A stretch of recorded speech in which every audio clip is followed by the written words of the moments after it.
নমস্কার বন্ধুরা, সবাই কেমন আছেন? আমি বিনাল। আমি দীর্ঘ 5 বছরের বেশি সময় ধরে শেয়ার বাজারের সাথে যুক্ত আছি। আজকের এই ভিডিওতে আমরা আলোচনা করব আজকের বাজার নিয়ে এবং আমাদের বাজারের পরবর্তী মুভমেন্ট কি হতে পারে সেটাও আজকের ভিডিওতে ডিটেলসে আলোচনা করব। তার সাথে সাথে মুহূর্ত ট্রেডিং এর জন্য টপ 5 স্টককে পিক আপ করেছি সেটাও কিন্তু আপনাদের সাথে আলোচনা করব। দেখুন, মার্কেট যে এই কন্টিনিউয়াসলি উপরের দিকে যাচ্ছে এটা অনেক আগেই আমরা প্রেডিক্ট করেছিলাম। কোন লেভেলটা থেকে মার্কেট উপরের দিকে যেতে পারে সেটা কিন্তু আমি শেয়ার করে দিয়েছিলাম এবং সেই লেভেলটা থেকে কিন্তু 7-8% প্রফিট অলরেডি আমাদের হয়ে গিয়েছে। লার্জ কোম্পানিগুলোও কিন্তু, লার্জ ক্যাপ যে কোম্পানিগুলো রয়েছে সেগুলোও কিন্তু আমাদের 5-6% প্রফিট অলরেডি দিয়ে দিয়েছে। তো আজকের ভিডিওতে টেকনিক্যাল চার্ট তো আলোচনা করবোই, তার সাথে সাথে কোন কোন ফান্ডামেন্টাল রিজনের জন্য মার্কেট আস্তে আস্তে উপরের দিকে যাওয়া শুরু করেছে সেটাও কিন্তু আজকের ভিডিওতে ডিটেলসে আলোচনা করব। তো আসুন দেরি না করে আজকের এই ভিডিওটি শুরু করি। তো প্রথম যে রিজনটা উঠে আসছে সেটা হচ্ছে এখানে গ্লোবাল যে মার্কেট রয়েছে, তো অল ওভার গ্লোবাল মার্কেটে কিন্তু একটা পজিটিভিটি আমরা লক্ষ্য করেছি। জাপানের মার্কেট বলুন, হংকংয়ের মার্কেট বলুন, এখানে সাউথ কোরিয়ার মার্কেট বলুন, তাছাড়া ডাউ জোন্স বলুন, সব মার্কেটের ভিতরে কিন্তু আমরা একটা পজিটিভিটি লক্ষ্য করেছি, যেটার ভাইব কিন্তু আমাদের মার্কেটে এসছে। তো এটা একটা বেসিক রিজন। মেইন যে রিজন এখানে উঠে আসছে, সেকেন্ড যে রিজনটা রয়েছে সেটা কিন্তু একটা মেইন রিজন হতে পারে, যেটা হচ্ছে রিলায়েন্স ইন্ডাস্ট্রি যে কোম্পানিটা রয়েছে। এই রিলায়েন্স ইন্ডাস্ট্রির কিন্তু Q2 রেজাল্ট এসছে এবং আমি এটার ব্যালেন্স শিটও চেক করছিলাম, যেখানে Q2 রেজাল্টে তাদের যে রেজাল্ট এসছে সেখানে কিন্তু পজিটিভিটি আমরা লক্ষ্য করেছি, মানে পজিটিভ ক্যাশ ফ্লো কিন্তু তাদের কোম্পানির ভিতরে এসছে, যেটার কারণে রিলায়েন্স ইন্ডাস্ট্রির ভিতরে কিন্তু ভালো ধরনের পাম্প আমরা একটা লক্ষ্য করেছি। তো নিফটির ভিতরে অধিকাংশ যে সমস্ত কোম্পানিগুলো রয়েছে, সব থেকে বেশি নিফটি 50-র ভিতরে যে টপ 50 কোম্পানি রয়েছে তার ভিতরে সব থেকে বেশি যে ওয়েটেজ রাখে নিফটি 50-র ভিতরে সেটা কিন্তু রিলায়েন্স ইন্ডাস্ট্রি রাখে। তো সেটার কারণে কিন্তু নিফটির ভিতরেও কিন্তু ভালো ধরনের একটা তেজি আমরা এখানে লক্ষ্য করেছি। এটা হচ্ছে সেকেন্ড একটা রিজন। থার্ড যে রিজনটা রয়েছে এবং ইম্পর্টেন্ট যে রিজনটা রয়েছে সেটা হচ্ছে এফআইআই বাইং। এফআইআই কিন্তু কন্টিনিউয়াসলি মার্কেটে আবার বাইং করা শুরু করে এসেছে। তো আমি যদি এখানে আপনাদের ডেটাটা একবার শেয়ার করে দিই, তো এখানে আপনি দেখতে পাবেন যে এফআইআই কিন্তু এখানে কন্টিনিউয়াসলি আবার পুনরায় বাইং করা শুরু করেছে, মানে ইন্ডিয়ান মার্কেটে কিন্তু তারা পুনরায় আবার ব্যাকে এসছে এবং বাইং করা কিন্তু শুরু করেছে। যেটা আগের ভিডিওগুলোতে কিন্তু আমরা বারবার আলোচনা করেছি যে এফআইআই যখন পুনরায় আমাদের মার্কেটে এসে বাইং করা শুরু করবে, আমাদের মার্কেটের ভিতরে কিন্তু ভালো ধরনের একটা স্ট্রেংথ আবার জেনারেট হবে। তো সেটাই কিন্তু হয়েছে এখানে, আপনারা সেটা কারেন্ট মার্কেটে কিন্তু লক্ষ্য করতে পারছেন। তো এটা একটা রিজন, এফআইআই যেহেতু আমাদের মার্কেটে বাইং করছে সেটার কারণে কিন্তু মার্কেটের ভিতরে ভালো ধরনের একটা স্ট্রেংথ আমরা লক্ষ্য করি। তো নেক্সট যে রিজনটা রয়েছে সেটা হচ্ছে রেড কার্ড। তো আসুন রেড কার্ড নিয়ে একটু আলোচনা করে নিই। রেড কার্ড হচ্ছে যেটা অক্টোবরে আমরা লক্ষ্য করেছিলাম, ইউএসএ ফেড যেটা যারা রয়েছে সেখানে কিন্তু তারা জানিয়েছিল যে অক্টোবরে তারা রেড কার্ড করবে। তো সেখানে যে রেড কার্ডটা হয়েছিল সেটার কারণে কিন্তু মার্কেটে একটা বাউন্স ব্যাক আমরা লক্ষ্য করেছিলাম। তো ডিসেম্বরে আবার একটা রেড কার্ড হওয়ার সম্ভাবনা রয়েছে। তাছাড়া আমাদের আরবিআই এর তরফ থেকেও কিন্তু একটা রেড কার্ড হওয়ার সম্ভাবনা রয়েছে, যেটার কারণে ডিসেম্বরের ভিতরে, তো যেটার কারণে কিন্তু মার্কেটের ভিতরে একটা পজিটিভ ভাইবস অলরেডি রয়েছে। তো এগুলো নিয়ে আর বেশি কিছু আলোচনা করবো না, আসলে এবার টেকনিক্যাল চার্ট নিয়ে আলোচনা করি।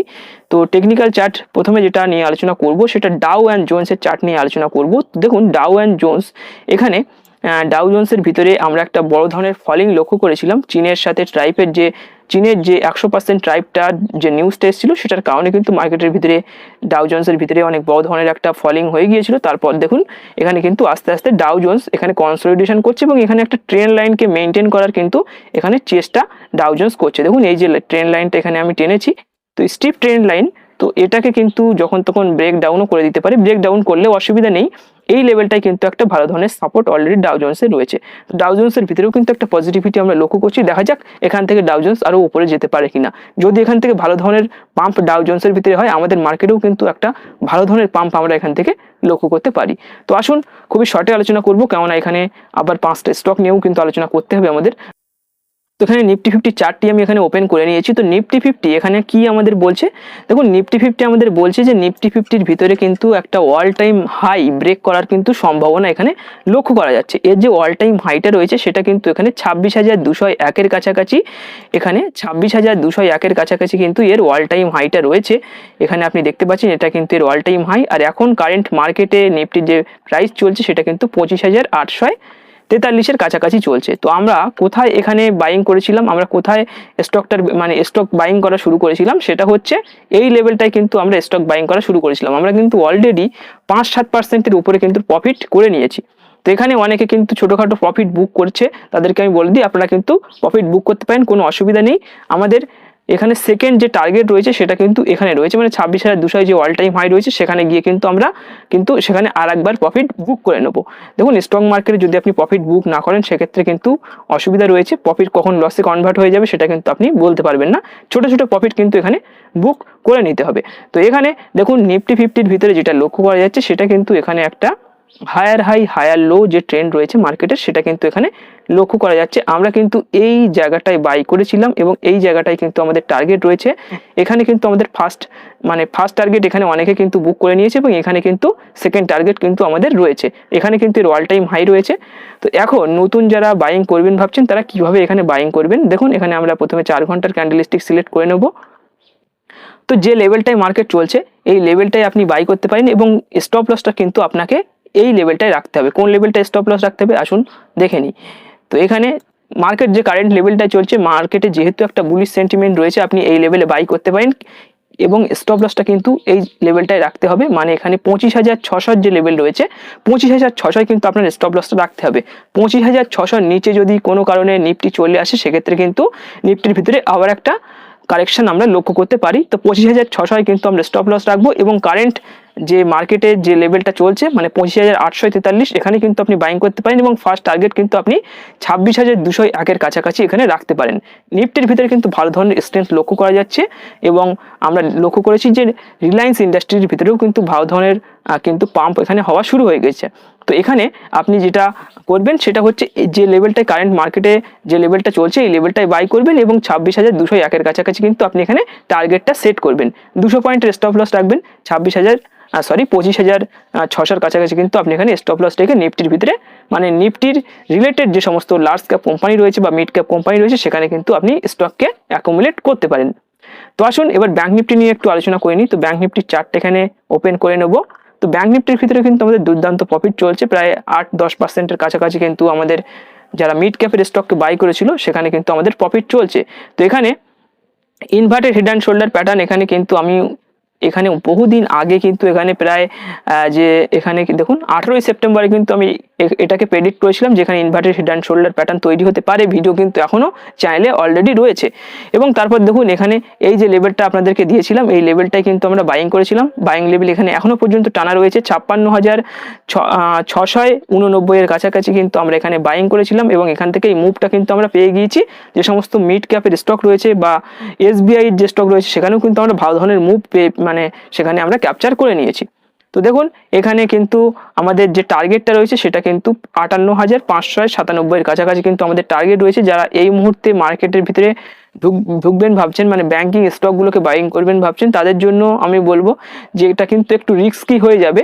এখানে কিন্তু স্টপ লসটা আপনাদের এখানে একটু নিচের দিকে রাখতে হবে, মানে 57,300-এর কাছাকাছি কিন্তু আপনি এখানে স্টপ লস রাখতে পারেন। 57,300-এর কাছাকাছি স্টপ লস রেখে কিন্তু আপনি টার্গেটটা কাছাকাছি এখানে সেট করতে পারেন, কেননা এখানে inverted head and shoulder pattern অনুযায়ী এর যে টার্গেট হচ্ছে সেটা কিন্তু 58,597-এর কাছাকাছি কিন্তু এর টার্গেট হচ্ছে। তো ওখানে গিয়ে কিন্তু একটা প্রফিট অবশ্যই বুক হবে, সেহেতু কিন্তু এখানে চান্সটা কম রয়েছে বড় ধরনের মুভ করার। ওখানে গিয়ে কিন্তু প্রাইস একবার রিজেকশন হবে, ওখানে গিয়ে প্রাইস রিজেকশন হয়ে রিটেস্ট করে যদি আবার ওটাকে ব্রেকআউট হয় সেক্ষেত্রে আমরা পরবর্তীতে আবার আলোচনা করব। দেখুন এখানে যদি কারেন্ট মার্কেটে আপনি বাই করেন সেক্ষেত্রে কিন্তু আপনার টার্গেট হবে 58,597 এবং আপনার যে স্টপ লসের লেভেল হবে সেটা কিন্তু এখানে 57,300-এর কাছাকাছি কিন্তু আপনার এখানে স্টপ লসের লেভেলটা হবে। তো আশা করি বুঝতে পেরেছেন নিফটি এবং ব্যাংক নিফটির ভিতরে কি কি কন্ডিশনে আমরা ট্রেড ওপেন করব স্টকের ভিতরে, তো সেটা কিন্তু আলোচনা করে নিলাম। তো এবার যেটা নিয়ে আলোচনা করব, দেখুন এখানে 5টা স্টক নিয়ে আলোচনা করব, খুবই সংক্ষেপে আলোচনা করব কোন কোন স্টক রয়েছে আসুন আলোচনা করে নিই। তো দেখুন সব স্টকগুলো কিন্তু নিফটি 50-র স্টক এবং খুবই ভালো স্টক। তো প্রথম যে স্টকটি নিয়ে আমরা আলোচনা করব সেটা হচ্ছে টিসিএস।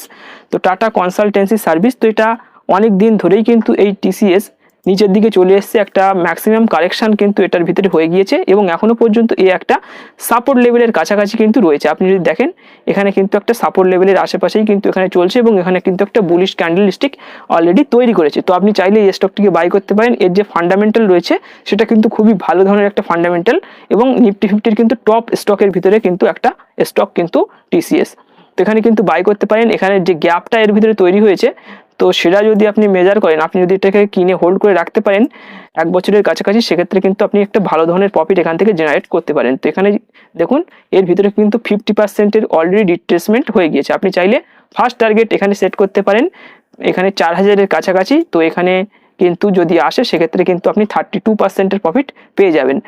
তো নেক্সট স্টক নিয়ে আলোচনা করব। ফার্স্ট যেটা নিয়ে আলোচনা করলাম টিসিএস, সেকেন্ড যে স্টকটি নিয়ে আলোচনা করব সেটা হচ্ছে ইনফোসিস। তো ইনফোসিসের ভিতরেও কিন্তু যেহেতু একটা টেক কোম্পানির ভিতরে ইউএস এর কারণে কিন্তু এই সমস্ত স্টকগুলোর ভিতরে ভাই ধরনের পতন হয়েছে, বাট স্টকগুলো কিন্তু ফান্ডামেন্টালি খুবই ভালো স্টক। আপনি চাইলে ইনফোসিসকে এখানে অ্যাকোয়ার করতে পারেন, অ্যাকুমুলেট করতে পারেন। তো এখানে দেখুন ইনফোসিসও কিন্তু একটা ভালো ধরনের সাপোর্ট লেভেলে অলরেডি চলছে, ভালো একটা buying opportunity buy the dip stock. তো এখানে যদি দেখা যায় সেক্ষেত্রে আপনি যদি এখানে দেখেন সেক্ষেত্রে কিন্তু এর ভিতরেও 35%-এর গ্যাপ অলরেডি রয়েছে। আপনি যদি এখানে 6 থেকে 8 মাসের হোল্ডিং রাখতে পারেন সেক্ষেত্রে কিন্তু এখানে ইনফোসিসের ভেতরেও কিন্তু ভালো ধরনের একটা প্রফিট আপনি এখানে জেনারেট করতে পারবেন। আসুন নেক্সট স্টক নিয়ে আলোচনা করি। খুবই সংক্ষেপে আলোচনা করছি, খুব একটা ডিটেলসে আলোচনা করছি না। নেক্সট যে স্টকটি নিয়ে আলোচনা করব সেটা হচ্ছে এশিয়ান পেইন্টস। দেখুন এশিয়ান পেইন্টস একটা খুবই ভালো স্টক, এরা পেইন্ট কোম্পানি। পেইন্ট কোম্পানির ভিতরে সব থেকে ভালো স্টক যদি মানে কোনো কিছু থেকে থাকে সেটা কিন্তু এশিয়ান পেইন্টস। তো এশিয়ান পেইন্টসের ভিতরেও কিন্তু ভালো ধরনের এখানে ডাউনফল আমরা লক্ষ্য করেছি। এশিয়ান পেইন্টসের ভিতরে কিন্তু এখানে আপনি দেখতে পাচ্ছেন যে ভালো ধরনের কিন্তু একটা গ্যাপ এটার ভিতরে রয়েছে। তো এখানেও যদি আপনি বাইং করেন সেক্ষেত্রে কিন্তু একটা ভালো ধরনের অপরচুনিটি রয়েছে। তো এখানে যদি দেখা যায় সেক্ষেত্রে এই লেভেলটা থেকে প্রায় 35%-এর আশেপাশে কিন্তু এখানে এর ভিতরে গ্যাপ রয়েছে। আপনি চাইলে এশিয়ান পেইন্টসকে কিনে কিন্তু হোল্ড করে রাখতে পারেন। ফান্ডামেন্টালি স্ট্রং স্টক কিন্তু এশিয়ান পেইন্টস। আসুন নেক্সট স্টক নিয়ে আলোচনা করে নিই। নেক্সট যে স্টকটি রয়েছে সেটা হচ্ছে বাজাজ অটো। এটা হচ্ছে মোটর সেক্টরের একটা স্টক। তো জিএসটি কমার কারণে কিন্তু এই সমস্ত স্টকের ভিতরে কিছুদিনের ভিতরে ভালো ধরনের একটা র্যালি আসারও কিন্তু সম্ভাবনা রয়েছে। দেখুন এটার ভিতরে ভালো ধরনের কিন্তু একটা এখানে হায়ার হাই প্যাটার্ন কিন্তু লক্ষ্য করা যাচ্ছে এবং এখানে কিন্তু একটা ব্রেকআউটও এর ভিতরে হয়ে গিয়েছে যদি দেখা যায়। তো এখানে যে গ্যাপটা রয়েছে সেটা যদি আপনি এখানে মেজার করেন সেখানে কিন্তু ভালো ধরনের একটা গ্যাপ এর ভিতরে রয়েছে, প্রায় 40%-এর কাছাকাছি কিন্তু এর ভিতরে গ্যাপ রয়েছে এবং এই স্টকটাও কিন্তু একটা নিফটি 50-র ভিতরের স্টক। আসুন নেক্সট স্টক নিয়ে আলোচনা করে নিই। নেক্সট যে স্টকটা রয়েছে সেটা হচ্ছে আমাদের আইটিসি। তো এটা একটা মনোপলি স্টক। তো এটার ভিতরেও কিন্তু ভালো ধরনের একটা অলরেডি কালেকশন হয়ে গিয়েছে। আপনি চাইলে কিন্তু এই স্টকটিকেও কিন্তু অ্যাকুমুলেট করতে পারেন। এই সমস্ত স্টকগুলো কিন্তু বেসিক্যালি সিগারেট বা তামাকজাত যে সমস্ত দ্রব্য রয়েছে সেগুলোকে কিন্তু ম্যানুফ্যাকচার করে থাকে।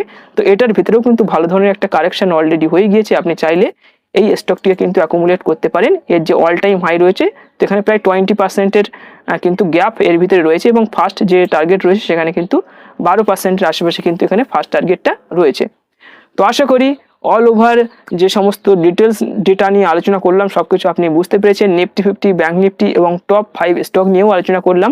তো আজকের এই ভিডিওটি এখানেই শেষ করছি। ভিডিওটি ভালো লাগলে ভিডিওটিকে একটি অবশ্যই লাইক করবেন, আপনার বন্ধুদের সাথে অবশ্যই শেয়ার করবেন এবং আপনি যদি আমাদের ইউটিউব চ্যানেলে প্রথমবার ভিজিট করেন সেক্ষেত্রে অবশ্যই আমাদের চ্যানেলকে সাবস্ক্রাইব করে পাশে থাকবেন। ধন্যবাদ।